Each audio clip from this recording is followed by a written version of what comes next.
As good as trees, and you can't ask if it's pleasing. You can't ask the wind to blow. And I would buy for you a diamond or myself some gasoline. In 3/4 of a mile, keep right to River Road. And I can't afford to dream. And is it time I should be moving? Is it time I settle down? Will I sit still or will I feel the wheels spinning around?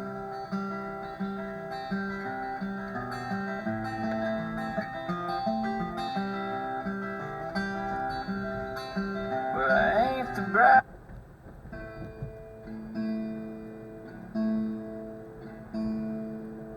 Say I look like my grandfather. People say I look like my grandfather, and I begin to explain we ain't even kin. He'll interrupt with why bother. In 1,000 feet, keep right, then turn right. With a sigh and Wade's grin, we both understand, not giving a damn about feeling. Why Keep right to River Road, then turn right to I-90, Mass Pike.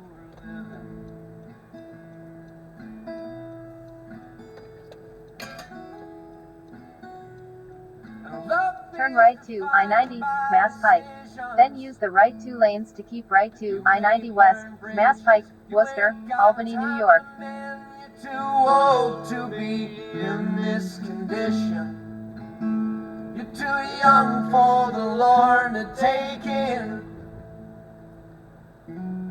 Use the right 2 lanes to keep right to I-90 West, Mass Pike, Worcester, Albany, New York. He tanned my hide when he caught me in lies. When I dropped out of school, we did fight. And we lost some years in our foolish pride. And now I'm not sure if I'm better or worse for the distance.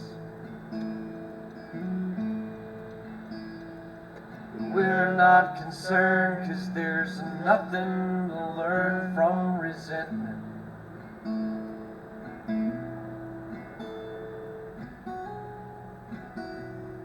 And love is defined by decisions. And you may burn bridges you ain't got time to mend. You're too old to be in this condition. You're too young for the Lord to take in. Continue straight for 9 minutes to exit 111, State Route 9, Framingham, Southborough, Old Exit 12. Hoping this year Kentucky will win. And I'll give a yell from the kitchen.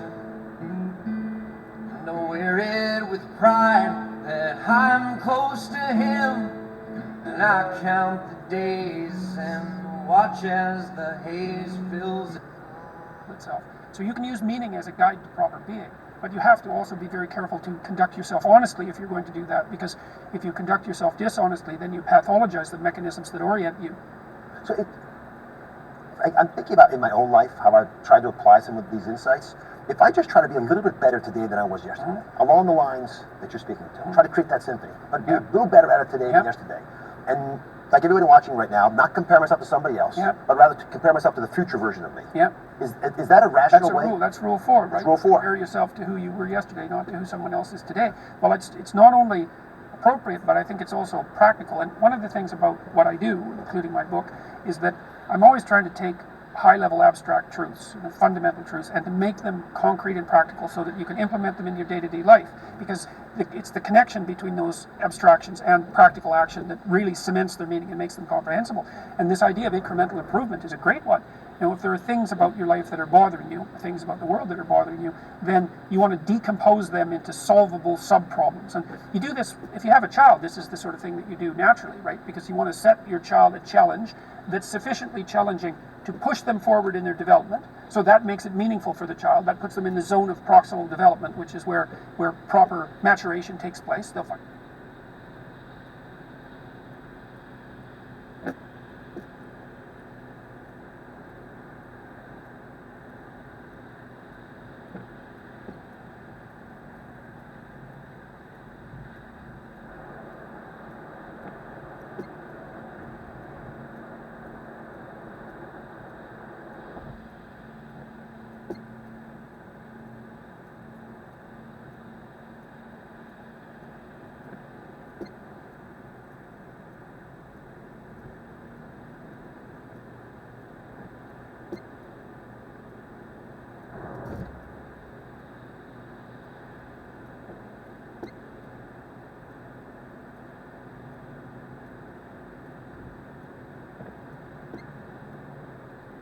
I never get sick of beef enchiladas.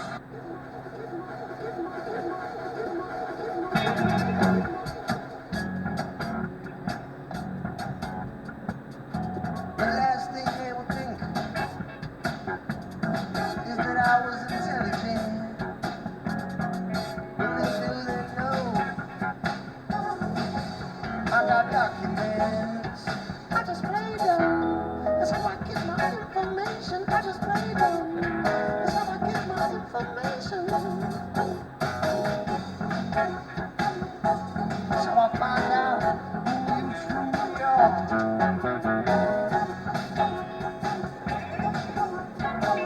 Who you really are.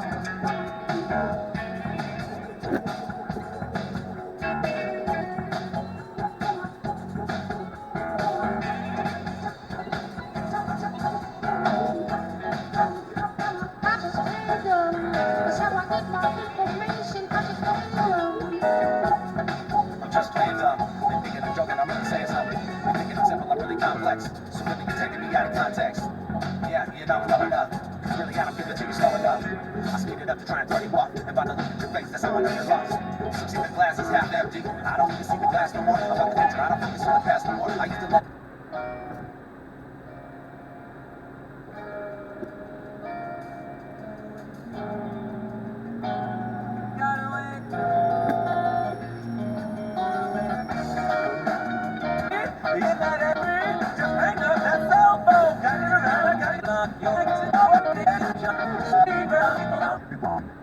To support the show.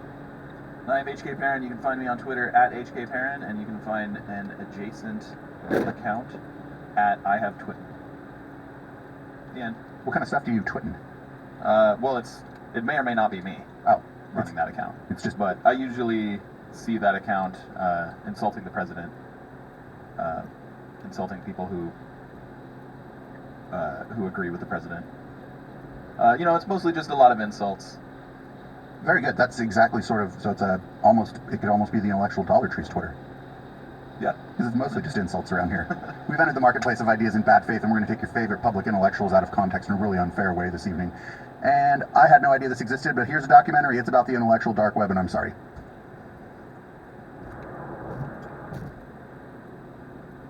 Sometimes there's a glitch in the matrix, where the limitations of the old operating system are laid bare, and something new pokes through. There have been dozens of responses to the Jordan Peterson Channel 4 interview already. What makes this one different? Well, I have a pretty unique perspective. In October last year, I went to Toronto to interview Jordan Peterson at his home. You came in from where? I came in from London last night. I turned the That's Jordan Peterson's home?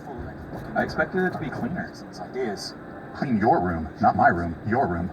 And be recognised as one of the most significant public thinkers.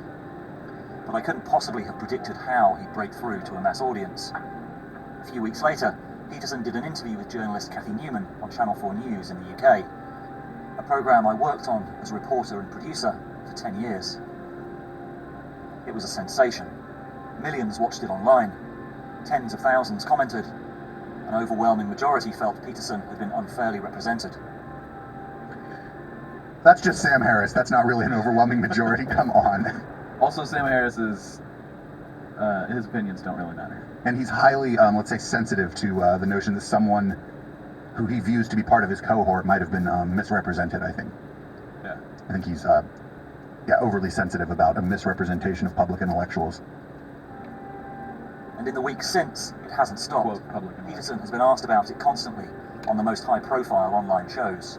12 rules for life. So without reading this, so what you're saying is, so I was like, There's only 12 things you need to know in life, right? That's it? yeah. This interview that you just did with this woman, Kathy Newman, was that in the UK? It was Channel 4 UK. So what does this glitch say about the state of mainstream media and the culture at large? That's my diagnosis of what's actually happening, is that people are moving further and further away from what thinking actually is, and more into merely running a script. And what does Jordan Peterson actually think? What did he mean by that? Is he talking about, like, what do you mean by that? I don't know, I'm watching the same video you are. I think he's part of the Neurohacker Collective, so whatever I get really frustrated with this idea that, like, if you don't share somebody's position or if you push back on them in a way they don't like, that they just assume you're reading off of some script or whatever. It's the same accusation, really, that Madison Starmoon makes against, like, folks who don't Was agree he with her. talking about what Jordan Peterson does, or was he... I don't know. I don't know. But that accusation, I don't care who's leveling it at who, it just sets off fucking alarm bells in my head. Like, as the great public intellectual that I am becoming, it's like, oh, they're just accusing you of not believing the thing that you're saying or having never thought about what you're saying and just, like, kind of knee-jerk reacting to something. And it's like, well, when people do that, when people run that line that, oh, you're just reading off of a script. In 1 mile, use the right lane to exit right to exit 111, State Route 9, Framingham, Southborough, Old Exit 12. It's like that's their knee-jerk reaction to something they don't like. Yeah. In a lot of cases. I'm not sure. Maybe that guy will come up more. That's so controversial. You are misrepresented more than anyone I know, in a weird way. You are villainized in a weird way. But, like, I can't... any way you represent him is a misrepresentation. Looking at your opinions... Because he doesn't represent himself. Yeah, that's fair. This encounter struck such a nerve because it's a cultural watershed moment. Seen properly, as Peterson would say, it's archetypal in that it contains layers and layers of meaning that go right to the heart of the biggest rifts we're seeing playing out.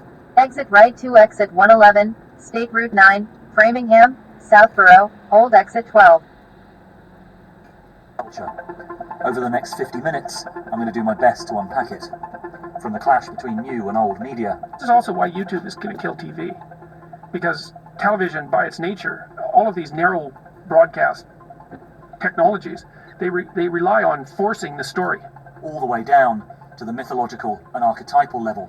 I thought of ideologies as fragmentary mythologies. That's where they get their archetypal and psychological power. But in the post... You know what, you're right. I'm going to misrepresent what you just said there, because I have no idea what the fuck you just said, right? Like, oh, man. I just ate a salad that was not as good as his word salad. Yeah, fuck, man. Fragmentary mythologies. That's where they get their archetypal and psychological power. In 1,000 feet, use the left lane to keep left. In the postmodern world, and this seems to be something that's increasingly... Keep left to State Route 9 West, Southborough, Worcester. Seeping out into the culture at large. You have nothing but the tyrannical father, nothing but the destructive force of masculine consciousness, and nothing but the benevolent great mother. And it's an appalling ideology, and it seems to me that it's sucking the vitality, which is exactly what you would expect symbolically. It's sucking the vitality of our culture. How do we move forward constructively rather than just adding to the polarization?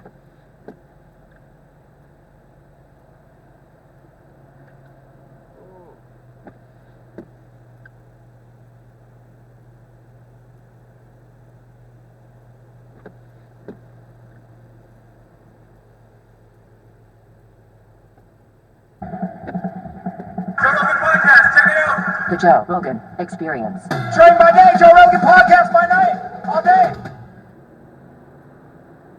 We're also brought to you by Squarespace. Squarespace is the host of my website, joerogan.com, and it is an amazing... Continue straight for 6 minutes to I-495 North, Lowell. You can do it yourself. Squarespace is a simple, easy to use drag and drop user interface and gorgeous designer templates that will allow anyone, even you or me, we can make a website. It's not that hard. If you can move files around on your desktop, if you can add a photograph to an email, you have all the skills you need to make a gorgeous, professional website with Squarespace. Each website comes with a free online store. They have powerful e-commerce functionality that lets you sell anything online You can customize the look, the feel, the settings, the products, and more with just a few clicks. Everything is optimized for mobile right out of the box. Built-in search engine optimized for free. Head over to Square. We are IGeneProcape.com/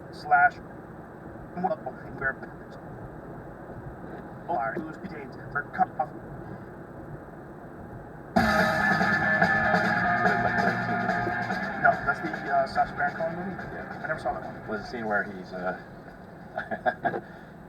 they show him the new missile they've developed, and but it has kind of a round head, and he says, "You need to make it more pointy." To his engineers, and actually that's why I also said the same thing. Starship, we need to make it more pointy. Did you say that? Mm-hmm. Because of the movie? Yeah. Really? Yeah. Hold on. Okay. You literally told them to make the Starship more pointy because of the movie The Dictator. Yep. And they know it too. It's not like they aren't aware of it. Everyone thought it would be funny if we made the rocket more pointy, so we did. Did it have any effect on the aerodynamics? No. Nothing. No, we can make it way blunter. It'd be fine. But is it better to be pointier? Like if it wasn't for the movie, it's arguably slightly worse, but like, but more fun for you. Yeah, it looks cooler. Okay, it does look cool. Yeah. How long do you think it'll be before? Are you good, Jimmy? What's that? It's my head's maybe. Yeah, exactly. You good? Yeah. How long? My head is sticking out. Is that what it's? Oh, is that supposed to be? Okay. You're good. All right. How long do you think it's going to be before you have like regular flights with that, where you can take off and land and like an airplane, where it'll be very consistent? With our extra pointy rocket? Yeah, with your extra pointy rocket. Do you mean Earth-to-Earth transport? Or to Earth to orbit or anywhere? Yes, people. Anytime where you could just do it with people and have it land all the time. I think we're probably 2 years away. 2 years away. Yeah. That's really nice. 2 years is pretty cool. 2 years for people. We'll have a lot of flights between now and then. That's crazy. That's 2023 is not that far away. That'll be there before you know it. Yeah. Wow. 2023. Time flies. How many times have you had explosions with those when you're on a rocket? I don't know, like quite a few. 6, maybe 5 or 6. What are those like? What is it like when you watch it explode? When it's supposed to land and it just... No, this is a test program. Right. We expect it to explode. Okay. So, it's weird if it doesn't explode, frankly. Really? Yeah. Police reported ahead.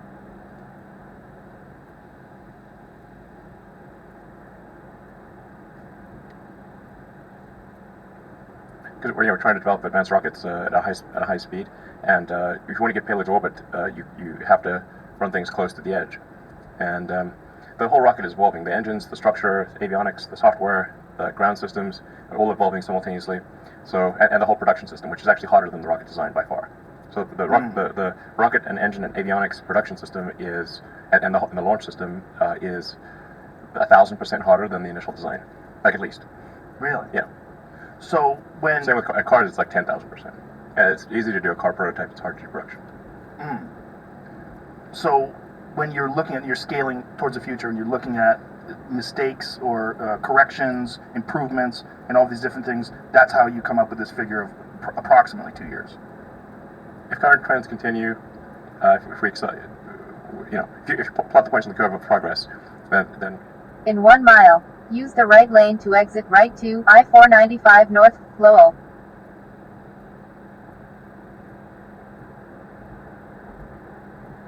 we should be doing regular orbital flights with a high probability of safe landing in 2 years.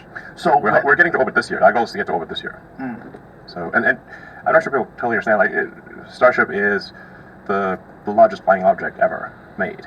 This thing will be about over 5,000 tons weight on liftoff. It's going to go straight up with 5,000 tons. Wow. This is much heavier than any aircraft by far. There's no aircraft even comes close to this weight, and it's going straight up. But aircraft can't go straight up, so it's like it's got more than twice. It will have more than twice the thrust of a Saturn V. Really? Yeah. It's like a big rocket. Why does it need that much thrust? Oh, we're trying. Because you want to go to Mars. There's just like we're trying to make life multiplanetary. Extend life beyond Earth, and in order to do that, you have to have high tonnage to Mars, and that means you need a big rocket, and you got to fly a lot. So the reason why it has twice the thrust of the Saturn V is to plan for these interstellar Exit right to I-495 North, Lowell.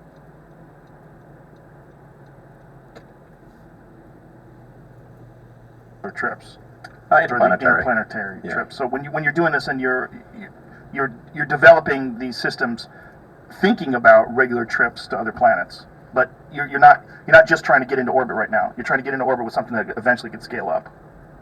Yeah, we know how to get to orbit. We've done that a lot. So the really hard thing is we need to have a fully and rapidly reusable rocket where all elements of the rocket are reused and they're reused quickly, like an aircraft. And this has never been done. This is the holy grail of rocketry, is to have. Continue straight for 4 minutes to exit 25B, I-290 West, Worcester. A fully reusable rocket. Then you need to go one step further. It needs to be fully and rapidly reusable. You know, it's like a plane. Yeah. Like plane lands, you refuel it and take off again. How do you have time? I've never understand you in regards to the way you run multiple businesses simultaneously. I would think that something like this would require so much concentration. It would require. I would think this would be your whole being, trying to figure out how to work this. Yeah, well, I do work a lot. It's crazy. And I thought just for the reason I was late is I was literally coming from some critical meetings. Just doing. Normally I'd be meeting until I work until like 1 or 2 in the morning. Every night. But I mean, Saturday, Sunday, usually not, but sometimes. How much do you sleep? About 6 hours. Huh, that's pretty good. Yeah, it's not that crazy. For you, for someone who does as much as you, that's impressive that you can squeeze that in. Yeah, I've tried sleeping less, but then total productivity decreases. Yeah, so you feel like 6 is the number where it's... Yeah, 6 to 6 is, I don't find myself wanting more sleep than 6. So when, like with the Saturn V and the space shuttles and all these other rockets, they would have these parts that would get the ship up into space, but they would descend down to Earth and crash into the ocean, and they would never use them again. That's right. How do you avoid that? Like, what is the difference between the way these things are structured?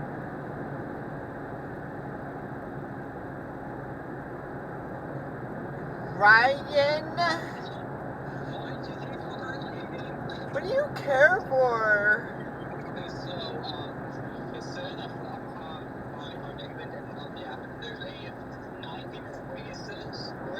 Yeah.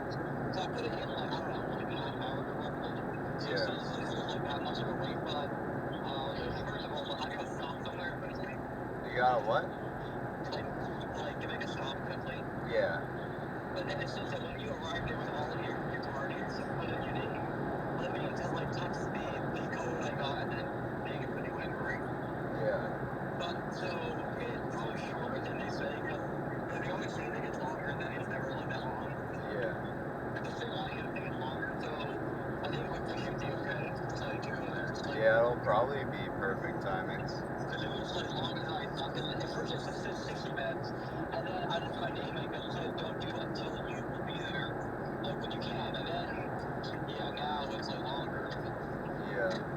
Because I mean, I don't know, but yeah, so that's the place for right now, but we should really get there on time. Yeah. We should have a time to wait for it, that way that's gonna make it stop. Yeah, it says I'm gonna arrive at 7, so in 15 minutes. Yeah, but then like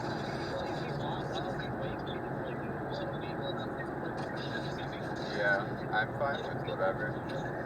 When I get there, I can put in my name on the text. They'll probably say like, oh, I don't know, like, can't go back or something. Maybe you have to order that work. Yeah. Then we can just wait. And then if it's not too long, or if you think it's too long, we can just not, I don't know. But yeah, oh my god, yeah. Yeah, I'm down. Yeah, so we'll just do that.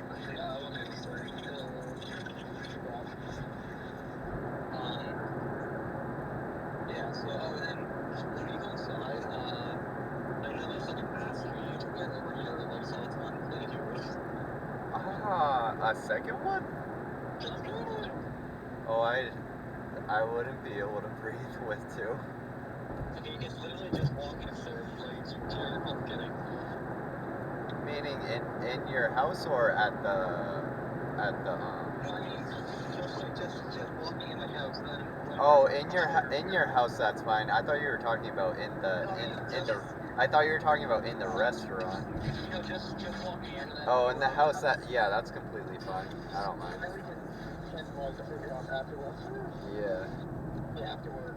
No, that's completely fine. I thought you were talking about the Texas Roadhouse.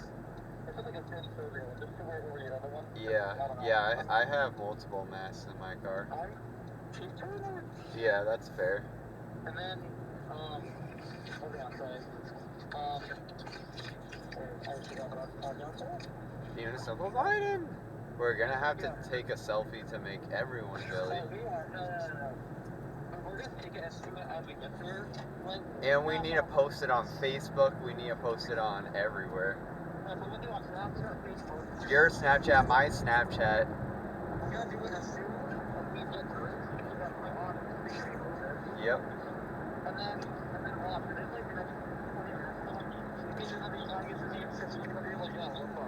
Yep.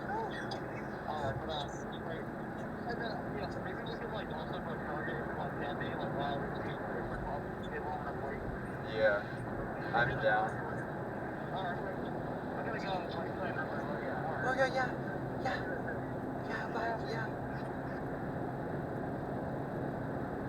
Now I'm thinking about the highway. Yeah, I mean, Jamie's gonna pull it up. So does it come down with parachutes? Does it, like, how does it land? No, it lands propulsively with the thrusters. So with the engines. Really? Yeah. So it's designed to take off. Here it is. Yeah. Oh wow. So that is the bottom of the rocket that launches it straight up, and then afterwards it comes down and lands like that. Yeah. That's amazing. And then the top piece can then land separately. Yes.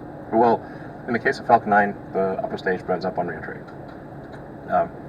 Falcon 9 has there's the fairing, the top, where the satellites are contained in the top, and that the fairing halves, once it gets to space, where the atmosphere is thin, it's still a long way from orbit, but it's in space, so you no longer need the satellite doesn't need to be protected by the nose cone, the fairing, and so that it sort of splits in two and falls away.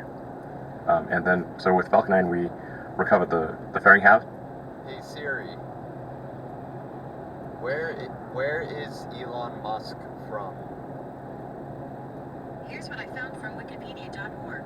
Musk was born to a Canadian mother and South African father and raised in Pretoria, South Africa.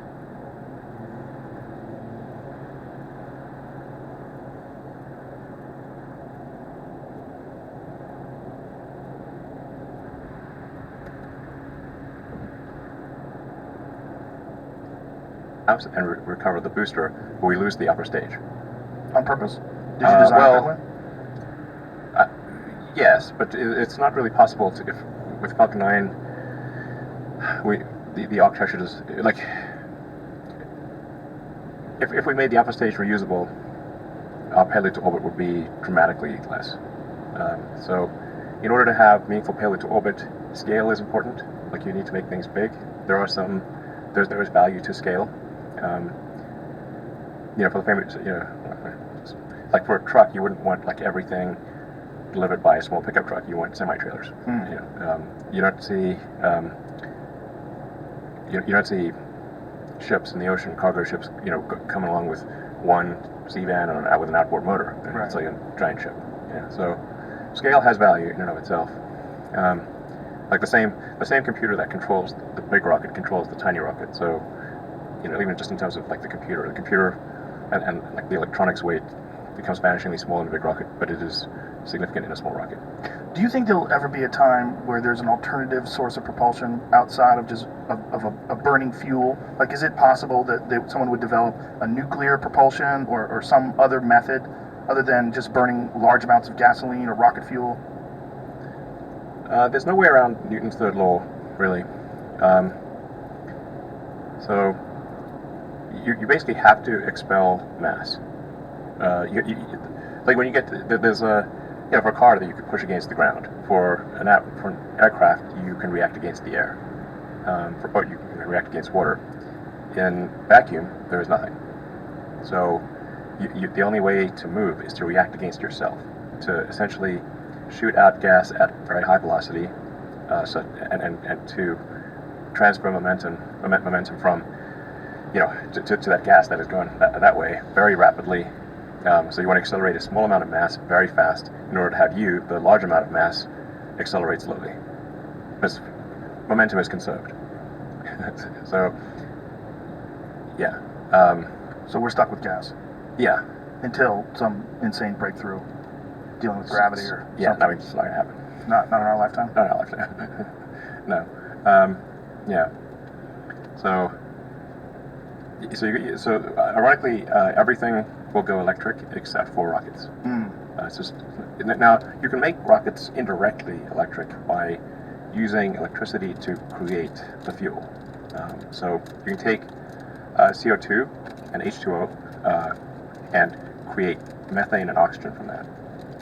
So methane is CH4 and oxygen is O2. So and for example, on Mars, which is a primarily CO2 atmosphere, and there's a lot of water ice, is you can mine the ice, take the ice and the CO2 from the atmosphere, simplifying this a lot, but run it over a catalyst and give it a lot of energy, and you can get CH4 and O2, and you can basically get your propellant on Mars. The rocket, by the way, is mostly oxygen. So for Starship, we're almost 80% oxygen. It's only just over 20% fuel. Really? Yeah. So is this as efficient as you anticipated being, any time in our lifetime? Like, is it the trip to Mars is like, what, 6 months? Is that what the idea is? Yeah, it's about 6 months. Do you ever anticipate it being quicker than that? Is it possible to make these things faster? Would you have solar sails? No, solar sail would be very slow. Would it be? I'm trying to think the way to think about gravity here. There's a lot of analogies, but you can think like space itself is curved, like it's like a funnel. Like if there's something that has a lot of mass, it's creating like a funnel, and so in the same like if you have a coin funnel and the coin thinks it's going in a straight line, pretty much. The physicists out there might quibble with my analogies, but anyway, I'm trying to convey what gravity is like a funnel. And so if you want to get out of that gravity well, you actually need to go very fast parallel to the Earth's surface. And the faster you go parallel to the Earth's surface, the further out you spin. So, or you can think like a marble in a funnel. Like if you want to get that marble to go far out, you just spin it sideways, and it'll spiral out. And conversely, if you just due to the friction of the air friction and the rolling friction, it will slow down a little bit if you don't give it any push, and it will slowly spiral in. And then as it gets closer, it spins faster and faster. So this is how gravity basically works.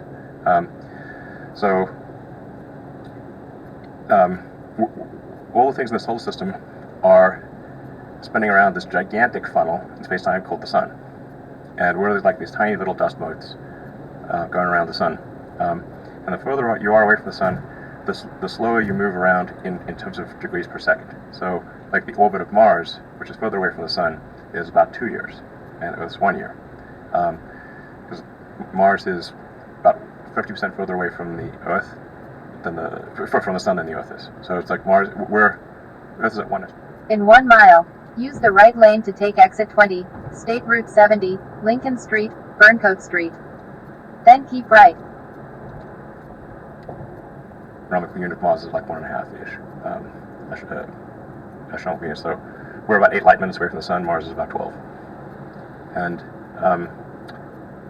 so when you want to go to Mars, you basically accelerate along the same path of Earth going around the sun, and you time it such that that your acceleration gives you an elliptical orbit around the sun, where the tip of the ellipse intersects with Mars. So Mars is going around, and you just time it to coincide with the tip of your ellipse being Mars, and that turns out to be about a 6-month journey. Now you can speed that up. I think I can sort of see a way to make it happen in, say, 3 months, where the intersection with Mars would not be at the tip of the ellipse, but on the edge of the ellipse. Now, that would mean the tip of the ellipse is out near Jupiter. So if you miss Mars, you're going to end up at Jupiter's orbit. Exit right to exit 20, State Route 70, Lincoln Street, Burncoat Street. Then keep right to Lincoln Street. So, That's not good. yeah, you're going to be coming in hot. Yeah. So, but Keep right to Lincoln Street. I probably can get down to 3 months. Not that big of a problem. Getting up to a month is hard. And then Earth and Mars are only in the same sort of. There's only about a 6-month period every 2 years when Earth and Mars are aligned such that you can do the transfer. You can certainly imagine that if Mars is on the other side of the Sun, you can't get there because it's got to go through the Sun. That's not going to work. So you got to time it. This is like about a quarter of every Mars year. In a quarter of a mile, turn right. So if we are able to build, or if humanity is able to build a city on Mars, people will probably remember, which planetary conjunction they came on. Because it's not like you can just go all the time. In 1,000 feet, use the right lane to turn right. Then turn left. Like over 2 years. When do you anticipate, like how much time before there's regular travel back and forth to Mars? Roughly. Like a real civilization on Mars. Well, I think it's going to take a while to build a real civilization. The threshold that really matters is, if we're getting past the Great Filter, do we have enough resources on Mars such that if the spaceships from Earth stop coming, you can survive? Yeah. So, you'd only be just missing one little thing. Turn right, then turn left.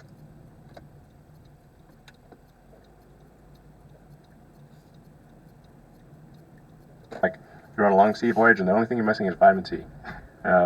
Still not good. Turn left, then turn right.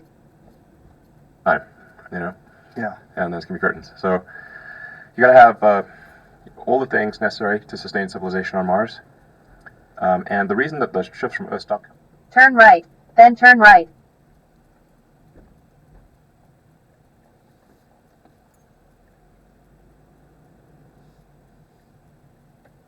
It could be World War III, or it could be due to a slow decline of civilization. So civilization here on Earth could end with a bang or a whimper.